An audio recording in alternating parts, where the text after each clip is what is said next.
প্রথমত আমি অনেক অসংখ্য ধন্যবাদ জানাতে চাই যারা আমাকে আজকে ফলো করেছে। তো এদেরকে আমি কি বলবো, এরা আমার মানে মন খুশি করে দিচ্ছে, দিনে দিন আমাকে মানে ফলো করছে। তো আজকে ব্যাপার হলো, আমি মানে একটা কমেন্ট করেছে আমার আত্মীয় লাগে, আর কমেন্ট করেছে, আমি কমেন্টটা দেখাতে চাইছিলাম না, কিন্তু কি করব।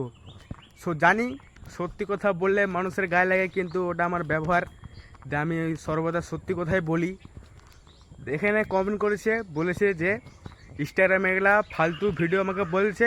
তো ইনস্টাগ্রামে কমেন্টটা তোমরা দেখো, বলছে ইনস্টাগ্রামে ফালতু ভিডিও করিস না, পড়াশোনা কর, পড়াশোনা করে জব করে ভালো একটা মানে ফিউচার বানায়, এরকম একটা কিছু বলেছে।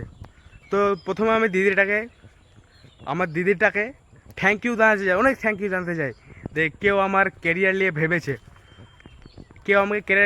অনেক থ্যাংক ইউ জানাতে, অসংখ্য থ্যাংক ইউ জানাতে চাই। কারণ আমার ক্যারিয়ার নিয়ে ভাবার মানুষ পৃথিবীতে আছে।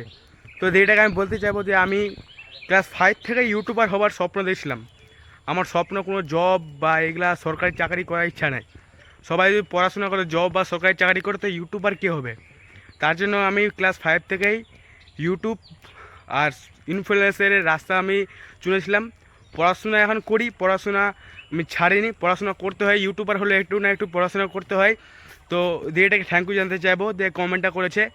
তো আজকে ব্লগটা এখানে শেষ করছি। জয় হিন্দ, জয় ভারত, জয় শ্রীরাম।